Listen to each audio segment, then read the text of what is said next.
ልዕልት የብሩክ ጓደኛ የነፍስ ወዳጁም ብሩክን ልጆችክን ተጠንቀቅ ብላ ማስጠንቀቂያ ሰጥታዋለች። እንዴት ነው የምጠነቀቀው? ማለት ምን ያደርጋቸዋል? ከሚኪ ልጆችክን ልትጠነቀቅ ይገባል በማለትም የንዴትና የብስጭት መወጫ እንዳያደርጋቸው በይበልጥ ደግሞ ሴት ልጅህን ተጠንቀቅላት በማለትም ማስጠንቀቂያ ሰጠችው። እንደ ጠበቃ ባለሙያነቷ እንግዲህ ብዙ ጉዳዮችንም አይታም የሰራችም እየሰራች ያለች ሰው ስለሆነች ልዕልት ብሩክን እንግዲህ ከሚኪ በተለይ ሴት ልጁን እንዲጠነቀቅላትና በደንብ አድርጎ ልጆቹ ላይ አይኑን እንዲያደርግ በደንብ አድርጋ አስጠንቅቃ ነግረዋለች። ብሩክም የምሬን ነው የምነግርሽ ልዕልቴ፣ ትሪስትን የገደላት እሱ መሆኑ ከተረጋገጠ እገለዋለሁ አልለቀውም እያለም እንግዲህ ይህንን ምላሽ ሰጥቷል።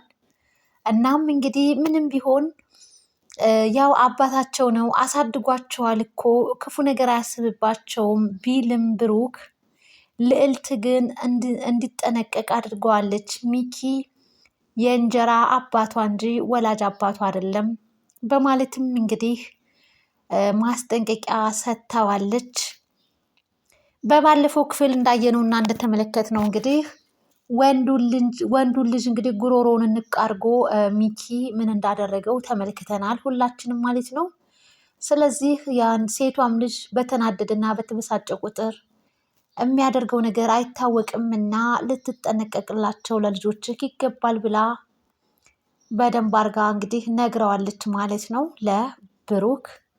ብሩክ እጅጉን በጣም ከፍቶታል። የማንነትህን እንግዲህ ለማሳወቅ ያው ቀጠሮም እየደረሰ ነው ስትለው የኔን የማንነት ጥያቄ እንግዲህ አሁን ላይ ሚኪ እሺ ብሎ እኔ ማን እንደሆንኩኝ ምላሽ ይሰጣል ብለሽ ነው እያለም እንግዲህ ብዙ ብቻ ትሪስት በመሞቷ እጅጉን በጣም ብዙ ነገር አጉላበታለች ማለት ነው። በሌላ በኩል እንግዲህ ሚኪም ስቅስቅ እያለ ትሪስትዬ ናፍቀሽኛል እያለ እንግዲህ እያለቀሰም ተመልክተነዋል። እህቱ ማህሌትም ስታጽናናው እኛ እኮ አለንልህ ከጎንክ ወንድሜ እያለች እንግዲህ እሱም ስቅስቅ ብሎ እያለቀሰ እህቱም እያበረታታችው ተመልክተናቸዋል ማለት ነው። ሚኪ እንግዲህ ከኃላፊው ከዋና ስራ አስኪያጁ ጋር በመነጋገርና የሚፈልገውን ያክል የብር መጠን ሊያሸክመው ነገር ግን ሚኪ ላይ ያለውን ጥርጣሬ ዙሮ ወደ ብሩክ ላይ እንዲሆን እንግዲህ ብር የማያደርገውና የማይሰራው ነገር የለም። ያው ይህንን በብር ጉዳይ እንግዲህ ከዋናው ኃላፊ ጋር በመነጋገር ጉዳዩንና ትኩረቱን ወደ ብሩክ እንዲያደርጉበት መርማሪ ፖሊሶች እንዲሁም ደግሞ አሁን ላይ የያዘውን ኬዝ መርማሪው ፖሊስ ተቀይሮ ሌላ አንተ እንደፈለግክ አድርገህ ልታዘው እና አንተ በፈለግክበት መንገድ ልታሽከረክረው እሺ ብሎ ሊታዘዝህ የሚችል ሰው ነው ልታደርግልኝ ወይንም ይህንን ጉዳይ ሊይዝልኝ የሚችለው እያለ እንግዲህ ሚኪ የራሱን መንገድና የራሱን ምቾት እያመቻቸም ይገኛል።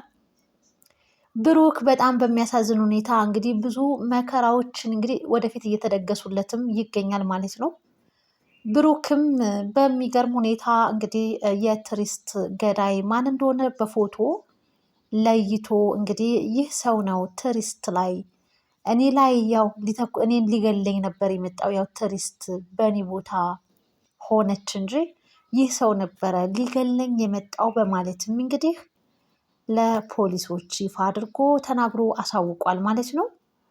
ይህንን የሰማው ሚኪ ብሩክ ቀደመን በቃ ገዳዩን ስላወቀ በማለትም ትሪስትን የገደላት ብሩክ ነው ብለን ጥርጣሬያችንን ወደሱ እንዳናደርግ እሱ እየቀደምን ያለው። ከዛ በፊት ግን ይህ ገዳይ ከፖሊሶች ጋር ከመድረሱ በፊት እኛ ልናጠፋው ይገባል ተከስተ እያለ ሚስቴን እኮ ነው ያሳጣኝ፣ ትሪስትን እኮ ነው ያጣኋት፣ እናም ልንገለው ልንጨርሰው ይገባል። ይህ ሰው እንግዲህ ፖሊሶች ጋር ከደረሰ እኔም አንተም አለቀልን በማለት እንግዲህ ሚኪ ፈርቶ ተከስተንም እያስፈራው ይገኛል። ነገር ግን ተከስተ ወንጀል ሲሰራ የታየበት ቪዲዮም ሆነ ማስረጃ ምንም የለም። ሚኪ ግን እንግዲህ የወንጀል ስራዎችን ሲሰራና ሲያሰራ እንግዲህ ቪዲዮ የተቀረጸው ከተከስተ እጅ ላይ ይገኛል ማለት ነው። እናም ብቻ አሁን ላይ እንግዲህ ሚኪ ነገራቶችን በሚፈልግባቸው መንገድ እየሄዱለት ይገኛሉ ማለት ነው። ብሩክም እጅጉን በጣም ብዙ ቢከፋም ብዙ የጎደሉት ነገሮች ቢኖር ትዕግስትን በማጣቱ በተለይ ደግሞ ልጆቹ እጅጉን በጣም ብቻ ቅስማቸው ተሰብሮም ተመልክተናቸዋል ማለት ነው። ብሩክም ድሮም ድሮ ነው። ይባስ ትዕግስት ከሄደች በኋላ እጅጉን በጣም አዝኖም ተክዞም ትመለከተዋለች። ልዕልት እባክህን ነቃ ልትል ይገባል እያለችም የማንነት ጥያቄህንም እንግዲህ ልታሳውጅ ይገባል፣ ካለበለዛ ግን ንብረት ሀብት የተባሉት ነገሮች በሙሉ በሚኪ ነው የሚሆነው። እናም ልትፈጥንና ልትቀላጠፍ ይገባል ብላ ልዕልትም እየነገረችው ትገኛለች ማለት ነው። እንግዲህ መርማሪው ፖሊስ ከዚህ ስራ ላይ እንዲነሳና ሌላ ስራ መስራት እንዳለበት ዋናው ኃላፊ በብር የተገዛው እንግዲህ የትዕግስትን ጉዳይ እየመረመረ ያለው ሰው ስራውን እንዲቀይር ተገዷል ማለት ነው። እጅጉን በጣም ቅር ተሰኝቶ ይህንንም ነገር እንግዲህ ለብሩክ አሳውቆታል ማለት ነው። ብሩክም በጣም አዝኗል። ምን አይነት ሰው ነው የኔን ኬስ ታዲያ ሊይዝልን የሚችለው ሲልም ባህሪው እንዴት ነው ስራው ላይ ብሎ ሲጠይቅም ሙስና ነገሮች እንዳሉበት ብቻ አንዳንድ ነገሮችን ሰማለው፣ ነገር ግን ብዙም አላቅም በማለት ይመልስለታል ማለት ነው። እናም አደጋ ላይ ነን ማለት ነው እያለ ብሩክም እንግዲህ ይህንን ነገር መርማሪው ፖሊስ ማስጠንቅቆታል። ልዕልትም ከብሩክ ጎን ስላለች ብቻ ነገራቶቹ ውስብስብ ሊሉበት ሊከብዱበት ይችላል። ኋላ ላይ ግን መጽዳቱና መስተካከሉ አይቀርም። በስተ መጨረሻም እንግዲህ ሚኪ ሲጠብቀውና እልኩንም ቁጭቱንም እወጣበታለሁ ብሎ እየፈለገው ያለው ሰው የእህቱ ወዳጅ ወይንም ደግሞ እህቱን የሚረብሻትና እህቱን ሴትነቷን እያስገደደ የሚረብሻት ሰው ብሎም አልፎም የድብደባ ጥቃትን ያደረሰባት የትዕግስት ገዳይ የሆነው ሰው እንግዲህ አሁን ላይ ሚኪ እጅጉን በጣም አጥብቆ ይፈልገዋል። እናም እንግዲህ እህቱን ቃል አስገብቷት ነበረ። ስልክ ሲደውልልሽ ልትነግሪኝና ልትቀጥሪው እናም ላገኘው ይገባል፣ ዋጋውን ነው የምሰጠው በማለትም እንግዲህ ሚኪ ለእህቱ አስጠንቅቋት ነበረ። እህቱም እንግዲህ በደወለላት መሰረት ወንድሜ ወንድሜ ብላ እንደውም ከተኛበት ቀስቅሳ ነበረ የምስራችሁን የነገረችው። በጣም ደስ ብሎት እንግዲህ በተነሺ ራስሽን አዘጋጅና እንሂድ በማለትም ለተከስተም ደውሎ የት ነህ በማለት ነበረ። እቤት ነኝ፣ ግቢ ነኝ፣ እናንተ ጋር ነኝ እያለም ተከስተም መኪናውን እያጸዳዳ ምናምን ነበር የተገናኙት። እናም እንግዲህ ከማህሌት ቀደም ብሎ ወጣና ያዘጋጀውን ሽጉጥ ነበረ ለተከስተ የሰጠው። ተከስተ የሚኪ ታዛዥ ነው። ምንም ችግር የለም ስህተት እንዳትሰራ እንድትጨርሰው ነው የምፈልገው ብሎም እንግዲህ አስጠንቅቆታል። ምንም እንዳታስብ ብሎ ማህሌት ግን እንደ ወንድሁ ጥሩ የሆነ ትምህርት ሰጥተውት የሚመለሱ ነው እንጂ መሰላት ሽጉጥ እንደተደቀነበት እንግዲህ አታውቅም ማለት ነው። ሆኖም ግን እሷ ነችና በእሷ በኩል ነውና ያ ገዳይ ሰው ሊገኝ የሚችለው።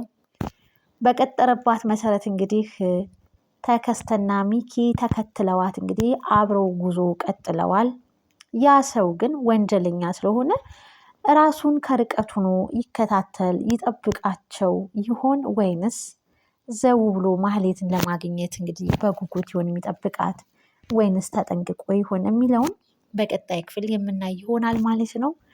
ካያ ድራማ እጅጉን በጣም ብዙ የተደበቁ ነገሮችን በተለይ ደግሞ የሚኪ ጉዳይ እና የብሩክ ብሩክ የማስታወስ ችሎታው ቢመለስ እንዲሁም ደግሞ የሚኪ እኒህ የወንጀል ስራዎች መጋለጥም አለበት ማለት ነው።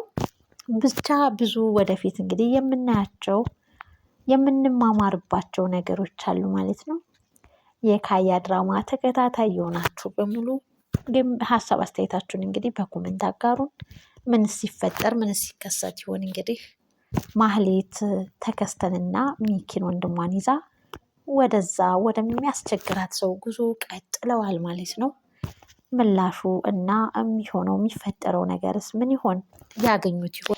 ገዳይ ተብዬውን እንግዲህ ያገኙት ይሆን ወይንስ ያ ወንጀለኛ ነፍሰ በላው ሰው ራሱን ከርቀት ሆኖ ከማን ጋር የመጣችው እንዴትስ መጣች ብሎ ተጠራጥሮ ራሱን እየጠበቀ ይጠብቃት ይሆን? ውድና የተከበራችሁ አድማጭ ተመልካች ቤተሰብ እንግዲህ ሁላችሁም ግምት ሀሳብ አስተያየታችሁን በኮመንት አጋሩን። በቀጣይ ክፍል እስክንገናኝ ቸር ሰንብቱ። ባይ ባይ።